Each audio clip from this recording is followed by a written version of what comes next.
భేటీ అయ్యారు. అరగంట పాటు వివేక్ సుమన్ మధ్య చర్చలు జరిగాయి. ప్రత్యర్థులిద్దరి మధ్య మంతనాలపై అసెంబ్లీ లాబీల్లో ఇప్పుడు జోరుగా చర్చ జరుగుతోంది. వాళ్ల చర్చకు ఇప్పుడు ఇంకొక చర్చ జోరందుకుంది. ఇద్దరు భేటీ అవుతూ ఉండడం కేటీఆర్ ఆశ్చర్యం వ్యక్తం చేశారు. వాట్ ఎ సర్ప్రైజ్ అంటూ ఇద్దరితో ముచ్చటించారు మాజీ మంత్రి కేటీఆర్. 5 నిమిషాల పాటు ముగ్గురు నేతలు భేటీ అయ్యారు. భేటీపై బీఆర్ఎస్ కాంగ్రెస్ వర్గాల్లో ఇప్పుడు ప్రస్తుతం జోరుగా చర్చ జరుగుతోంది. అసలు ఇందుకే ఎటువంటి చర్చ, అది ఏం జరిగింది, ఇటు బాల్క సుమన్ అలాగే గడ్డం వివేక్ మధ్య ఎటువంటి సంభాషణ జరిగింది, కేటీఆర్ ఎంట్రీతో ఆ సంభాషణ ఎటు డైవర్ట్ అయింది, ఎటు డైరెక్షన్స్ తీసుకునే ప్రయత్నం చేద్దాం. మా ప్రతినిధి మధు అప్డేట్స్ అందించేందుకు సిద్ధంగా ఉన్నారు. మధు, గడ్డం వివేక్ అలాగే బాల్క సుమన్ వీళ్ళిద్దరి మధ్య ఎటువంటి చర్చ జరిగింది? కేటీఆర్ ఎంటర్ అయిన తర్వాత డిస్కషన్ ఎటువైపు మారింది? ఎటువంటి డిస్కషన్ జరిగింది ఆ తర్వాత? ఎగ్జాక్ట్లీ. ఎందుకంటే సాధారణంగా రీసెంట్గా అంటే 1.5 year లోపలనే ఓడిపోయిన ఎమ్మెల్యే, గెలిచిన ఎమ్మెల్యే కలిసి దాదాపు 30 నిమిషాల పాటు మాట్లాడుకున్నటువంటి సందర్భం అసెంబ్లీ లాబీలో కనపడింది. దానికి వేదిక చెన్నూరు కావడం. చెన్నూరులో హోరాహోరీగా ఎన్నిక జరిగింది మొన్న సంబంధించినటువంటి అసెంబ్లీ ఎన్నికల్లో. దాంట్లో గడ్డం వివేక్ కాంగ్రెస్ పార్టీ నుంచి గెలిస్తే, చివరాఖరులో బీజేపీ నుంచి కాంగ్రెస్ పార్టీలో జాయిన్ అయ్యి టికెట్ సాధించి ఆయన విజయం సాధిస్తే, అక్కడనే ఉంచి కేటీఆర్కి అత్యంత సన్నిహితుడుగా ఉన్నటువంటి బాల్క సుమన్ ఓటమి చెందారు. సో ఒకవేళ వాళ్ళిద్దరి మధ్య ఏం చర్చ జరిగింది అనేటువంటి దానికి పెద్ద ఎత్తున చర్చ జరుగుతుంది. కాబట్టి మధ్యలో కేటీఆర్ కూడా కలగజేసుకున్నారు. వాట్ ఏ సర్ప్రైజ్ అంటూ కూడా కేటీఆర్ కాస్త ఆశ్చర్యం వ్యక్తం చేశారు. ఎందుకంటే హోరాహోరీగా జరిగింది. ఒకరిపైన ఒకరు తీవ్రమైన విమర్శలు చేస్తున్నారు, అవినీతి ఆరోపణలు చేసుకున్నారు, మేము అధికారంలోకి వస్తే చర్యలు తీసుకుంటామనేటువంటి స్టేట్మెంట్ చేశారు వివేక్. అట్లాంటి నేపథ్యంలో ఇద్దరు 30 నిమిషాల పాటు మాట్లాడుకునేంతగా ఏముంది సబ్జెక్టు అనేటువంటిది ప్రస్తుతం చర్చ కొనసాగుతూ ఉంది. దానితో పాటు మరొకటి కేటీఆర్ కూడా కలగజేసి వాట్ ఏ సర్ప్రైజ్ అంటూ వాళ్ళిద్దరిని మాట్లాడుతున్న సందర్భంలో ఇంకా వేరే ఒక ఎమ్మెల్యే సంభాషణను ఫోటో తీయడానికి ప్రయత్నం చేసి కేటీఆర్ వారించారు. పెద్ద ఎత్తున చర్చ జరుగుతుంది, వదిలేయండి అంటూ వారించే ప్రయత్నం చేశారు. తర్వాత ఒక 5 నిమిషాలు కేటీఆర్, వివేక్, సుమన్ ఈ ముగ్గురు కూడా మాట్లాడుకున్నటువంటి సందర్భం కనపడింది.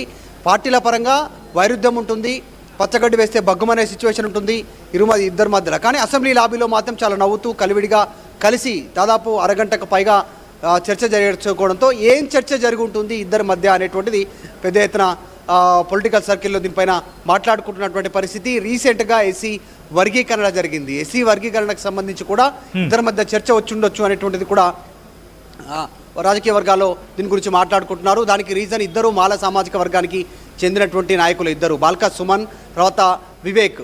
సో ఆ నేపథ్యంలో అటు మందకృష్ణ మాదిగ అపోజ్ చేస్తూ ఉన్నారు, మాలలకు పెద్దపీట వేస్తూ ఉన్నారు, మాదిగలకు అన్యాయం చేస్తున్నటువంటి విమర్శలు వస్తున్న నేపథ్యంలో ఇద్దరి మధ్య అదేమైనా చర్చకు వచ్చిందా, మాట్లాడుకున్నారా ఎస్సీ వర్గీకరణకు సంబంధించి? సో అదొకటి చర్చ ఉండొచ్చు అనేటువంటి. సాధారణంగా అసెంబ్లీ లాబీలో కలిసిన సందర్భాల్లో చూస్తూ ఉంటాం, కానీ ఏదైనా ఒక లీడింగ్ పాయింట్ మీద కలిసిన సందర్భం, లేకపోతే యాదృచ్ఛికంగా కలిసిన తర్వాత అటు ఒక పాయింట్ మీద మాట్లాడుకునే సందర్భం అనుకోవాలా? ఎగ్జాక్ట్లీ. రీసెంట్గా జరుగుతున్నటువంటి కొన్ని పరిణామాలు కావచ్చు, వరుసగా బీఆర్ఎస్ వర్సెస్ కాంగ్రెస్గా కొన్ని అంశాలు పెద్ద ఎత్తున పోటాపోటీగా ఇద్దరు ముందుకు వెళ్తూ ఉన్నటువంటి పరిస్థితి పార్టీల పరంగా, అది ఒక చర్చకు ఉండొచ్చు. తర్వాత కాంగ్రెస్ ప్రభుత్వం అధికారంలోకి వచ్చిన తర్వాత, కాంగ్రెస్ అధికారం చేపట్టిన తర్వాత జరుగుతున్న పరిణామాలపైన కావచ్చు, హామీలపైన విషయంలో కావచ్చు, వీటన్నిటి కొంత చర్చ వచ్చి ఉంటుంది. తర్వాత ఆదిలాబాద్ నుంచి మంత్రివర్గంలో ప్రాతినిధ్యం లేదు. సో ఆ నేపథ్యంలో చెన్నూరు ఆదిలాబాద్ నియోజకవర్గం కిందకి వస్తుంది కాబట్టి ఆ రకంగా కూడా వివేక్ మంత్రి పదవి వస్తుంది అనేటువంటిది గత కొంతకాలంగా చర్చ జరుగుతుంది. అది చర్చకు వచ్చే అవకాశం ఉండొచ్చు. కాకపోతే ఇద్దరు నేతలు ఎవరు కూడా నోరు మెదపలేదు, ఏం మాట్లాడుకున్నారు అనేదానికి ఇటు బాల్క సుమన్ కానీ ఇటు వివేక్ కానీ. సో వీరిద్దరి మధ్య ఈ సంభాషణ, ఎస్సీ వర్గీకరణ, కాంగ్రెస్ అధికారంలోకి వచ్చిన తర్వాత 1 yearలో జరుగుతున్నటువంటి కొన్ని అంశాలు, ఇరు పార్టీల మధ్య పోటీ, తర్వాత మంత్రివర్గ విస్తరణలో వివేక్కి స్థానం దక్కితే ఇప్పటికే మాల సామాజిక వర్గం నుంచి బట్టి విక్రమార్క ఆల్రెడీ మంత్రివర్గంలో ఉన్నారు, ఉప ముఖ్యమంత్రి కూడా. సో మళ్ళీ వివేక్కి లభించే అవకాశం ఉందా అనేటువంటి చర్చ తీవ్రంగా జరిగి ఉండొచ్చు అనేటువంటిది పొలిటికల్. సాధారణంగా మనం చూస్తూ ఉంటాం, ఇక్కడ అధికారంలో పార్టీకి సంబంధించిన ఎమ్మెల్యేతో పాటు ప్రత్యర్థి ఎమ్మెల్యే వచ్చిన సందర్భంలో పార్టీ మారే ఆలోచన. ఎందుకంటే బీఆర్ఎస్కి ఇటువంటి షాక్లు ఏం కొత్త కాదని చెప్పుకోవాలి. గత 10 మంది ఎమ్మెల్యేల అంశానికి సంబంధించి మాట్లాడుకున్న సందర్భంలో కొంతమంది ఎమ్మెల్యేల విషయంలో. సో ఇప్పుడు బాల్క సుమన్కి సంబంధించి అఫ్కోర్స్ ఆయన ఎమ్మెల్యే కాకపోయినప్పటికీ కూడా అనే అంశానికి మాట్లాడుకునే సందర్భంలో ఏం జరిగే అవకాశం కనిపిస్తోంది? అంటే 10 మంది ఎమ్మెల్యేలు ఇప్పటికే మారారు. వారి గురించి కూడా ఏమైనా చర్చ వచ్చుండొచ్చు వారిద్దరి మధ్య. బాల్క సుమన్ కేటీఆర్కి అత్యంత సన్నిహితంగా ఉంటారు. తెలంగాణ ఉద్యమం నుంచి ఉస్మానియా యూనివర్సిటీ నుంచి మొదలు పెడితే ఇప్పటి వరకు వారి వెంట నడుస్తున్నటువంటి సిచ్యువేషన్, ఒకసారి ఎంపీగా, ఒకసారి ఎమ్మెల్యేగా, విప్గా, తర్వాత ఇప్పుడు ఇంకా కంటిన్యూ అవుతున్నటువంటి పరిస్థితి. సో మొత్తానికి ఇద్దరు ఒకరి చేతిలో ఒకరు ఓటమి చెందినటువంటి నాయకులు, ఒకరిపైన ఒకరు పోటీ చేసిన నాయకులు సుదీర్ఘంగా 30 నిమిషాల పాటు అసెంబ్లీ లాబీలో ఇంత సుదీర్ఘంగా మాట్లాడుకోవడం పైన ఏం చర్చ జరుగుతుంది అనేటువంటిదే పెద్ద ఎత్తున దీని గురించి పొలిటికల్ సర్కిల్లో వార్తలు గుప్పమంటా ఉన్నటువంటి పరిస్థితి. సో మొత్తానికైతే మధ్యలో కేటీఆర్ కలగజేసుకున్న తర్వాత ఒక 5 నిమిషాలు మాట్లాడుకున్నారు. తర్వాత అక్కడ నుంచి వెళ్ళిపోయారు. దాదాపు 30 నిమిషాలు ఇద్దరు మాత్రమే మాట్లాడుకున్నారు, సుమన్ తర్వాత వివేక్. తర్వాత కేటీఆర్ ఎంటర్ కావడంతో దీనికి పులి స్టాప్ పడింది. సో వాట్ సర్ప్రైజ్ అంటూ కేటీఆర్ కూడా మాట్లాడడంతో మిమ్మల్ని ఒకరిపైన ఒకరు పోటీ చేసిన ఎంత కేటీఆర్ కలగజేసుకున్నప్పటికీ వీళ్ళిద్దరి భేటీకి సంబంధించి క్రక్స్ ఆఫ్ ద సబ్జెక్ట్ ఎవరు బయటికి చెప్పిన సందర్భం ఉంది. సో ఇప్పుడు పొలిటికల్గా కూడా చాలా హాట్ డిస్కషన్ నడుస్తుంది. కాబట్టి వీళ్ళిద్దరిలో ఎవరో ఒకరు బయటకు వచ్చి చేస్తాం, మేము మాట్లాడుకున్న కాంటెక్స్ట్ ఇది, మేము మాట్లాడుకున్న సబ్జెక్ట్ ఇది అని చెప్పే అవకాశం కనిపిస్తుందా? అంటే అలా కనిపించట్లేదు. అడిగే ప్రయత్నం చేశారు మీడియా ప్రతినిధులు ఇద్దరిని కూడా, కానీ ఎవరు కూడా నోరు మెదపలేదు. సాధారణంగా క్యాజువల్గానే మాట్లాడుకున్నామని స్టేట్మెంట్ చేశారు. దానికి రీజన్ ఎందుకు అడగాల్సిన పరిస్థితి, ఎందుకు చర్చనీయాంశం అవుతుందంటే ఎన్నికల సమయంలో బాల్క సుమన్ చాలా అవినీతి చేశారు, ఆయన వర్గీయులు, ఆయన పైన ఆరోపణలు ఉన్నాయనేటువంటిది ఇదే వివేక్ కాంగ్రెస్ నుంచి పోటీ చేసే సందర్భంలో పెద్ద ఎత్తున ప్రచారం చేశారు. మేము అధికారంలోకి వస్తే ఖచ్చితంగా చర్యలు తీసుకుంటామనేటువంటి స్టేట్మెంట్ వివేక్ చేశారు. కానీ అధికారంలోకి వచ్చి 1.5 year కావస్తుంది, ఇంతవరకు ఏం చర్యలు లేదు. ఇంకా దానికి పోను ఇద్దరు ఫ్రెండ్లీగా మాట్లాడుకోవడం పైన పొలిటికల్ సర్కిల్లో కాస్త చర్చ జరుగుతోంది. రైట్ మధు, మొత్తంగా అయితే మాత్రం తెలంగాణ అసెంబ్లీ లాబీలో ఆసక్తికర పరిణామం చోటు చేసుకుంది. చెన్నూరు ఎమ్మెల్యే గడ్డం వివేక్తో బాల్క సుమన్ భేటీ అయ్యారు. అరగంట పాటు వివేక్ సుమన్ మధ్య చర్చలు జరిగాయి. ప్రత్యర్థులిద్దరి మధ్య జరిగిన డిస్కషన్కి సంబంధించి అసెంబ్లీ లాబీలో జరిగిన చర్చ మీద ఇప్పుడు ఇంట్రెస్టింగ్ డిస్కషన్ స్టార్ట్ అయింది. ఇద్దరు భేటీ అవడంపై కేటీఆర్ కూడా ఆశ్చర్యాన్ని వ్యక్తం చేశారు. వాట్ ఎ సర్ప్రైజ్ అంటూ ఇద్దరితో ముచ్చటించారు మాజీ మంత్రి. 5 నిమిషాల పాటు ముగ్గురు నేతలు భేటీ అయ్యారు. ఆ తర్వాత ఒక అరగంట పాటు సుదీర్ఘంగా ఇటు సుమన్ అలాగే వివేక్ వీళ్ళిద్దరి మధ్య కూడా భేటీ జరిగింది.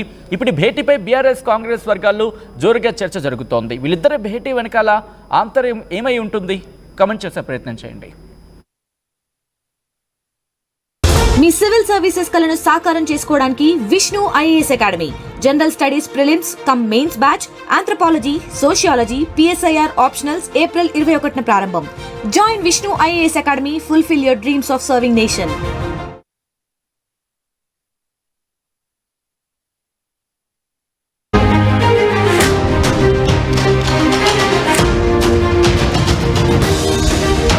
బ్రేకింగ్ న్యూస్ చూస్తున్నారు. తెలంగాణ అసెంబ్లీ లాబీల్లో ఆసక్తికర పరిణామం చోటు చేసుకుంది. చెన్నూరు ఎమ్మెల్యే గడ్డం వివేక్ తో బాల్క సుమన్ భేటీ అయ్యారు. అరగంట పాటు వివేక్ సుమన్ మధ్య చర్చలు జరిగాయి. ప్రత్యర్థులిద్దరి మధ్య మంతనాలపై అసెంబ్లీ లాబీల్లో ఇప్పుడు జోరుగా చర్చ జరుగుతోంది. వాళ్ళ చర్చకు ఇప్పుడు ఇంకొక చర్చ జోరందుకుంది. ఇద్దరు భేటీ అవుతూ ఉండడం కేటీఆర్ ఆశ్చర్యం వ్యక్తం చేశారు. వాట్ ఎ సర్ప్రైజ్ అంటూ ఇద్దరితో ముచ్చటించారు మాజీ మంత్రి కేటీఆర్. 5 నిమిషాల పాటు ముగ్గురు నేతలు భేటీ అయ్యారు. భేటీపై బీఆర్ఎస్ కాంగ్రెస్ వర్గాల్లో ఇప్పుడు ప్రస్తుతం జోరుగా చర్చ జరుగుతోంది. అసలు ఇందుకే ఎటువంటి చర్చ, అది ఏం జరిగింది, ఇటు బాల్క సుమన్ అలాగే గడ్డ వివేక్ మధ్య ఎటువంటి సంభాషణ జరిగింది, కేటీఆర్ ఎంట్రీతో ఆ సంభాషణ ఎటు డైవర్ట్ అయింది, ఎటు డైరెక్షన్స్ తీసుకుని తెలుసుకునే ప్రయత్నం చేద్దాం. మా ప్రతినిధి మధు అప్డేట్స్ అందించేందుకు సిద్ధంగా ఉన్నారు. మధు, గడ్డం వివేక్ అలాగే బాల్క సుమన్ వీళ్ళిద్దరి మధ్య ఎటువంటి చర్చ జరిగింది? కేటీఆర్ ఎంటర్ అయిన తర్వాత డిస్కషన్ ఎటువైపు మారింది? ఎటువంటి డిస్కషన్ జరిగింది ఆ తర్వాత? ఎగ్జాక్ట్లీ. ఎందుకంటే సాధారణంగా రీసెంట్గా అంటే 1.5 year లోపలనే ఓడిపోయిన ఎమ్మెల్యే, గెలిచిన ఎమ్మెల్యే కలిసి దాదాపు 30 నిమిషాల పాటు మాట్లాడుకున్నటువంటి సందర్భం అసెంబ్లీ లాబీలో కనపడింది. దానికి వేదిక చెన్నూరు కావడం. చెన్నూరులో హోరాహోరీగా ఎన్నిక జరిగింది మొన్న సంబంధించినటువంటి అసెంబ్లీ ఎన్నికల్లో. దాంట్లో గడ్డం వివేక్ కాంగ్రెస్ పార్టీ నుంచి గెలిస్తే చివరాఖర్లో బీజేపీ నుంచి కాంగ్రెస్లో పార్టీలో జాయిన్ అయ్యి టికెట్ సాధించి ఆయన విజయం సాధిస్తే అక్కడనే ఉంచి కేటీఆర్కి అత్యంత సన్నిహితుడుగా ఉన్నటువంటి బాల్క సుమన్ ఓటమి చెందారు. సో ఒకవేళ వాళ్ళిద్దరి మధ్య ఏం చర్చ జరిగింది అనేటువంటి దానికి పెద్ద ఎత్తున చర్చ జరుగుతుంది. కాబట్టి మధ్యలో కేటీఆర్ కూడా కలగజేసుకున్నారు. వాట్ ఏ సర్ప్రైజ్ అంటూ కూడా కేటీఆర్ కాస్త ఆశ్చర్యం వ్యక్తం చేశారు. ఎందుకంటే హోరాహోరీగా జరిగింది. ఒకరిపైన ఒకరు తీవ్రమైన విమర్శ